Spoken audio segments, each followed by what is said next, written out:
Nobody look at my recent searches. Let's see, headphones. SteelSeries, let's go.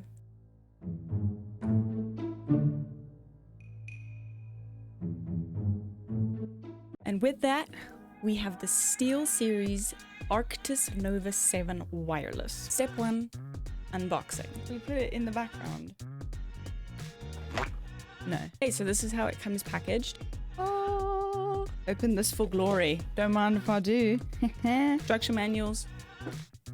Okay, so it has these 3 cables. That's a lot of cables. Okay, wait. This one is probably a charging cable. This is an aux. There we have the receiver. There's the receiver. And it's type C, which I think is really cool. It comes with an adapter. That's what this is. So you plug your receiver into the adapter and then you can just USB it into your computer. So let's take a closer look at the headphones themselves. The headband here is like fabric, which I think is really nice. It almost feels like it's floating on your head. The cushioning is gonna feel real good on those ears. They're gonna feel really good. We have a lot going on. There's a lot of buttons. So first we have the microphone. It is a pull-out microphone, so you just remove that tab and pull out your mic. Here we have a volume dial, also a mute button. When you mute on your headset, please don't forget that you are muted, because I have a lot of friends who do that. Yeah, just don't forget. It's nice to have though. Ooh, very nice button pressage. This side we have Bluetooth mode and the power button. We have a dial on here that has a controller on the one side and a little chat bubble on the other side. So this is actually a chat mix dial. So unfortunately it's only for PC. You just download the SteelSeries GG software. When used, depending on what position it is, it makes either your game volume higher than the chat or chat volume higher than the game volume. For those clutch rounds that you need everybody to shut up, you just...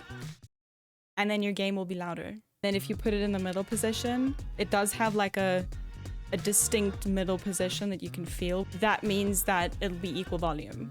There's actually a power LED, like a power indicator LED, so you know exactly how charged your headset is while it's in Bluetooth mode. The Bluetooth button actually acts as a multimedia button as well. The receiver is also 2.4 gigahertz, so lag-free. We love that. And the Bluetooth also means that it's pretty much pairable to any device you can really think of with Bluetooth. And in very exciting news, this exact headset is going to be the item of a giveaway between Evetech and myself. We are going to be giving away this exact headset, so the one that I'm currently holding. So I'm going to try and mess with as little as possible of the headset just to ensure that whoever gets it experiences the new mint condition headset. The only thing that I am going to be messing with is I'm going to be removing the mic tab to give you guys a quick mic test here at the end. Not removing it of the cardboard, nothing, just the mic tab, pinky promise. And here we have the mic test. Testing, testing, 1, 2, 3. Look at me, guys. I can talk to you from anywhere around the room. Look at me go. Where am I? You'll never know. Oh my gosh. I have to say, this headset is super cool. I'm so impressed with it. The amount of features it has, I plugged it in and I could use it. It was very, very easy. So whoever gets this headset, I really hope you enjoy it. Approved by me. Now recommended on Uber Eats.